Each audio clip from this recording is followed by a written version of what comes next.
Hello so guys, welcome back your channel wealth invest. So guys, हमारी Nifty की weekly view में आपका बहुत बहुत स्वागत है गाइज। आज हम इस वीडियो में निफ्टी 50 और बैंक निफ्टी दोनों को चार्ट को एनालिसिस करेंगे और देखेंगे कि अगले आने वाले हफ्ते में कौन से लेवल निफ्टी 50 में हमें दिखाई पड़ सकते हैं। तो गाइज, इससे पहले अभी तक आपने चैनल को सब्सक्राइब नहीं किया तो प्लीज़ एक छोटी सी रिक्वेस्ट है कि चैनल को सब्सक्राइब कर दीजिएगा और बेल आइकन को भी प्रेस कर दीजिएगा। पिछले हफ्ते में हमने एनालिसिस करके आपको बता दिया था कि मार्केट 16,850 से लेकर मार्केट 17,200 इसी के बीच में मार्केट घूमती रहेगी और उसी के बीच में वीकली एक्सपायरी होगी। जिन भाई लोगों ने इस वीडियो को देखा होगा ज़बरदस्त पैसा बनाया होगा। इससे पहले हम यहाँ पर सबसे पहले ग्लोबल मार्केट को देख लेते हैं। तो ग्लोबल मार्केट में आपको सभी जगह पे पॉजिटिविटी ही दिखाई पड़ रही है, जैसे कि SGX निफ्टी 150 पॉइंट पॉजिटिव आपको दिखाई पड़ रहे हैं।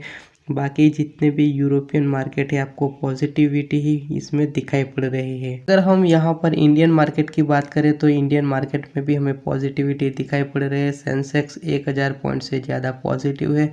निफ्टी 50 की बात करें तो 250 पॉइंट से ज़्यादा पॉजिटिव है। बैंक निफ्टी 700 पॉइंट पॉजिटिव है और मिड कैप में भी अच्छी बाइंग आज आपको दिखाई पड़ रही थी। अगर हम निफ्टी 50 के स्टॉक की बात करें तो सबसे ज़्यादा लीड करने वाले स्टॉक थे रिलायंस, जो कि अब 4.5% के आसपास पॉजिटिव थे। इसके बाद नेस्ले, इन्फोसिस और ICICI बैंक, ये कुछ स्टॉक थे जो कि टॉप गेनर में टॉप कर रहे थे। इसके बाद हम देखा जाए टॉप लूजर में थे अपोलो हॉस्पिटल, जो कि 1% के आसपास नेगेटिव ट्रेड कर रहा था।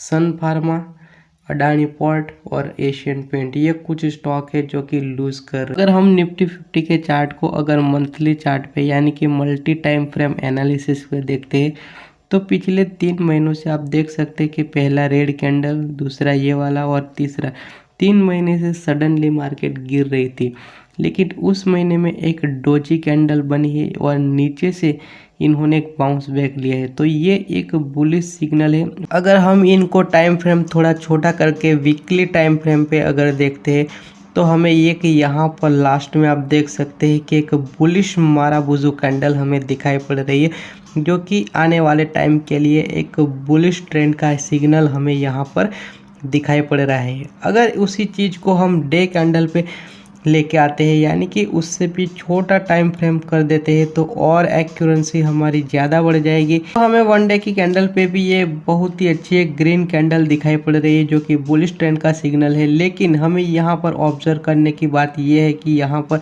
एक हमें हल्का फुल्का सा 100 पॉइंट का गैप भी दिखाई पड़ रहा है। तो इनको भी हमें गैप को कभी भी इग्नोर करना नहीं चाहिए। अगर इनको हम थोड़े से छोटे टाइम फ्रेम पे इंट्राडे पे लेके आते हैं तो ये गैप हमें एकदम क्लियर कट दिखाई पड़ेगा और एक गैप मेरे ख्याल से 100 पॉइंट के आसपास है। तो जैसे कि आप देख सकते हैं कि ये जो गैप आपको दिखाई पड़ रहा है, ये वाला गैप, तो ये तकरीबन अगले दिन अगर देखा जाए तो मार्केट जो क्लोज हुई थी वो 17,100 के आसपास क्लोज हुई थी और आज के दिन जो फ्राइडे के दिन ओपन हुई है मार्केट वो 17,200 पे के आसपास ओपन हुई है। तो ये तकरीबन देखा जाए तो 100 पॉइंट का गैप है, जो कि डेफिनेटली फील होगा और इनको फील करने के लिए मार्केट एक बार नीचे ज़रूर आएगी शॉर्ट टर्म के लिए। तो निफ्टी 50 में हमें अगले आने वाले वीक के लिए हमें बुलिश ट्रेंड दिखाई पड़ रहा है, लेकिन हमें यहाँ पर ये जो गैप है इस गैप को फिल करने के लिए मार्केट डेफिनेटली एक बार नीचे आएगी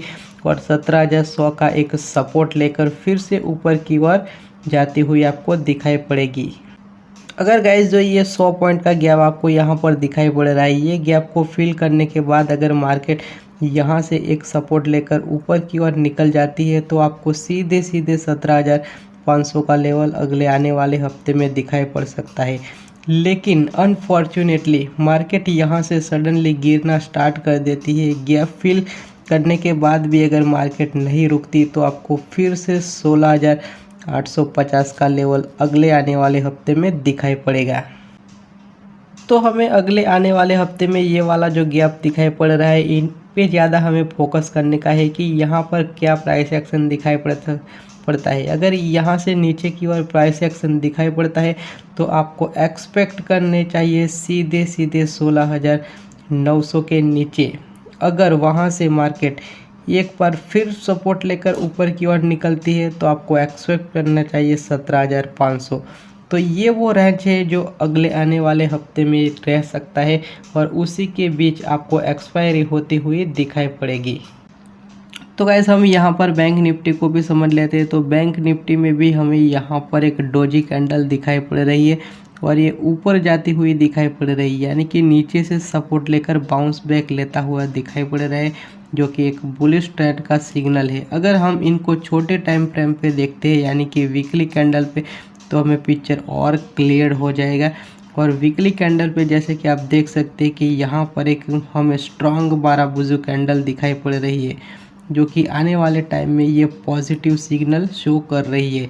अगर हम इनको और छोटे टाइम फ्रेम पे देखते हैं यानी कि 1 डे की कैंडल पे देखते हैं, तो जैसे कि आप देख पाओगे कि यहाँ पर आपको निफ्टी 50 में एक हल्का फुल्का सा गैप दिखाई पड़ रहा था।